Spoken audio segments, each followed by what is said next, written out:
नमस्कार, मी विकास शिंदे, सातारा, महाराष्ट्र. हे आता आपण आलो आहे धारचुला. धारचुला हे आदि पर्वत, आदि कैलास आणि ओम पर्वतचं मुख्य द्वार. हे धारचुला, हे अलीकडचं धारचुला. ही आणि ही जी नदी वाहते ना, ही नदी, ह्या नदीच्या पलीकडचं हे जे गाव दिसतंय ते धारचुला. हे धारचुला नेपाळचं गाव आहे. म्हणजे ह्या नदीच्या पलीकडं नेपाळ आणि हे नदीच्या अलीकडे हे धारचुला आणि ते धारचुला. म्हणजे धारचुला हे नेपाळी गाव आणि धारचुला हे इंडियन गाव.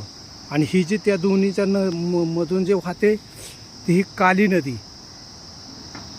जिथं आपण कालापानीला गेलो होतो ओम पर्वतच्या खाली, तिथून ही नदी, तिथं नदीचा उगम होतो. आणि ही काली नदी, आणि ह्या काली नदी बरोबर मधून जाते. अलीकडं इंडियन धारचुला आणि पलीकडं नेपाळी धारचुला.